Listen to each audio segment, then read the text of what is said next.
చాలా మంది కాళ్లకు నల్లదారం కట్టుకోవడం చూసే ఉంటారు. ఇవి ఒకప్పటి ఆచారాలు కాగా ఇప్పుడు వీటిని కొందరు స్టైల్ కోసం ధరిస్తుంటారు. కొందరు మాత్రం జ్యోతిష్య కారణాల వల్ల కాలికి నల్లదారం కట్టుకుంటారు. అయితే మన ఆచారం ప్రకారం చాలా మంది నల్ల దుస్తులను ధరించడానికి ఇష్టపడరు. అలా నల్ల దుస్తులు ధరించడం వల్ల చెడు జరుగుతుందని భావిస్తారు.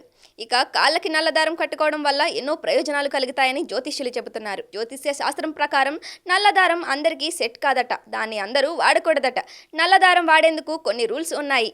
ఆ నిబంధనలను పట్టించుకోకపోతే జీవితంలో అభివృద్ధి సంగతి అటుంచితే అన్నింటా నెగిటివ్ ఎనర్జీ తప్పదట. సాధారణంగా నలుపు రంగు శనీశ్వరునికి ప్రతీక. నలుపు దారాన్ని ధరించే ముందుగా శనిదేవునికి నమస్కరించి ఏదైనా ప్రత్యేక రోజుల్లో వాటిని కట్టుకుంటారు. ఈ దారాన్ని ధరించడం ద్వారా ఆ శనీశ్వరుని అనుగ్రహం కలిగి శని మంచి విముక్తి లభిస్తుందని నమ్ముతారు. ఈ నల్ల దారాన్ని ధరించిన తర్వాత గాయత్రి మంత్రాన్ని పాటించాలని పెద్దలు అంటారు. ఈ నల్లటి దారాలను స్త్రీలు ఎడమ కాళ్ళకి, పురుషులు కుడి కాళ్ళకి ధరిస్తుంటారు. ఇలా ధరించడం వల్ల కొన్ని దుష్టశక్తుల నుంచి మనల్ని దూరంగా ఉండటానికి ఉపయోగపడుతుందట.